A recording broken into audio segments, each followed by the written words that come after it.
Assalamualaikum warahmatullahi wabarakatuh. Halo semua, kami di sini akan menjelaskan materi fungsi linear dan non linear. Perkenalkan, saya Susanti dengan NIM 632505. Studi kasus 1, fungsi linear permintaan. Analisis permintaan dan pendapatan perusahaan batik klasik. Perusahaan batik klasik memproduksi dan menjual kain batik. Manajer perusahaan ingin menganalisis hubungan antara harga jual, jumlah permintaan, dan total pendapatan yang mereka peroleh. Bagian 1 nomor 1, fungsi linear permintaan.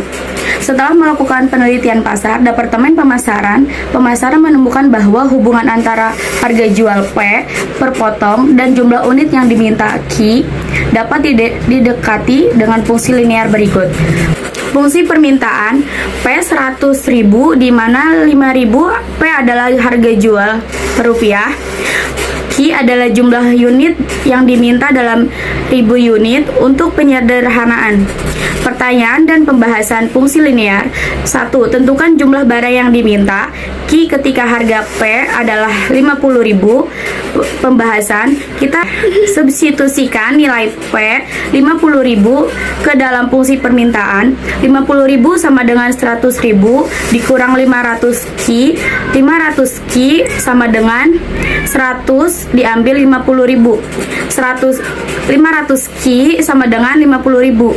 Q sama dengan 100.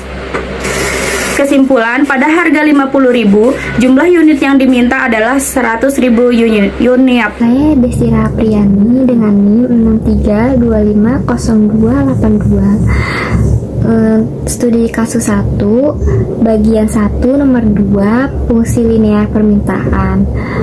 Pembahasan kurva fungsi linear permintaan, yaitu fungsi P 100 dikurang 500 Q adalah fungsi linear.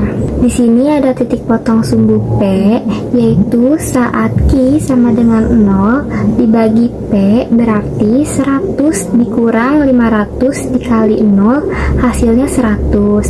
Jadi titik potongnya adalah 0 dan 100.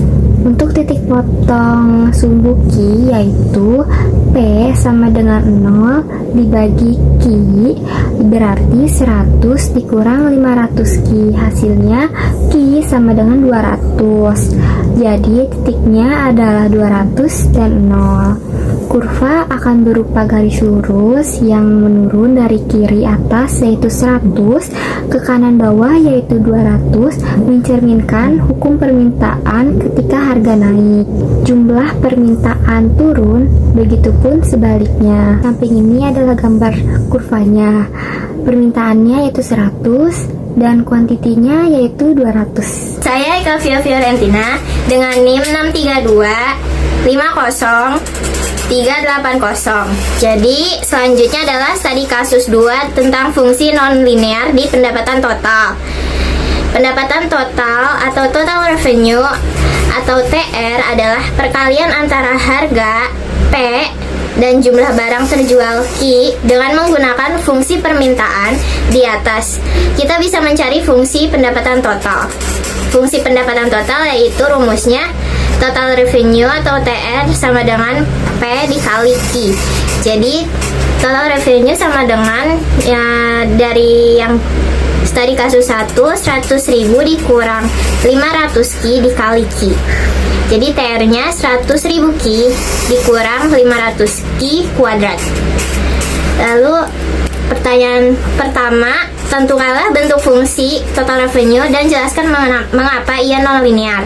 Seperti yang telah dihitung, fungsi total revenue adalah TR sama dengan 100.000 Q dikurang 500 Q kuadrat.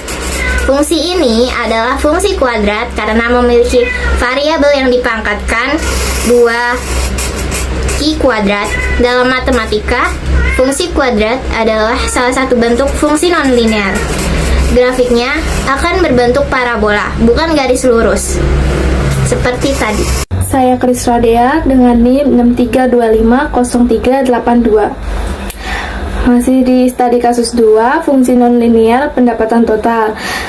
Pertanyaan nomor 2, berapa pendapatan total jika perusahaan menjual 50.000 unit? Jadi pembahasannya disubstitusikan Q sama dengan 50 ke dalam fungsi TR atau total revenue. Jadinya total revenue itu 100.000 dikali 50 dikurang 500 dikali 50 kuadrat. Nah, total revenue-nya jadinya 5 juta dikurang 500 dikali 2.500 sama dengan 5 juta dikurang 1.250.000. Jadinya total revenue-nya 3.750.000. Kesimpulannya, jika perusahaan menjual 50.000 unit, pendapatan totalnya adalah 3.750.000 karena Q dalam ribu unit. Perkenalkan, nama saya Christian Leratu dengan NIM 63250107. Sini saya akan melanjutkan yang nomor 3. Pada tingkat penjualan key atau quantity, berapakah pendapatan total akan maksimum dan berapa nilai pendapatan maksimum tersebut? Untuk fungsi TR atau total revenue-nya sama dengan 100 key dikurang 500 key kuadrat adalah parabola yang terbuka ke bawah karena koefisien key kuadrat negatif yaitu 500. Titik puncak parabola ini adalah titik maksimum. Untuk rumus titik puncak key, fungsi kuadrat A Q kuadrat tambah B Q ditambah C yang adalah min B atau dikali 2A. Dalam fungsi kita, A sama dengan 500 dan B sama dengan 100.000. Q sama dengan min 100.000 atau 2X dikurang 500 min 100.000 atau min 1000 yang hasilnya 100. Sekarang kita substitusikan Q sama dengan 100 ke fungsi TR untuk mencari TR maksimum. TR maksimumnya 100.000 dikali 100 dikurang 500 kali 100 kuadrat yang hasilnya 10 juta dikurang 5 juta, dan kita sederhanain lagi menjadi hasilnya 5 juta. Kesimpulan, pendapatan total akan maksimum ketika perusahaan menjual 100.000 unit. Pada tingkat penjualan tersebut, pendapatan total maksimum yang diperoleh adalah 5 miliar. Kita lanjut lagi ke kesimpulannya. 1. Fungsi linear atau permintaan digunakan untuk memodelkan hubungan terbaik antara harga dengan kuantitas. Sifatnya sederhana dan mudah dihitung.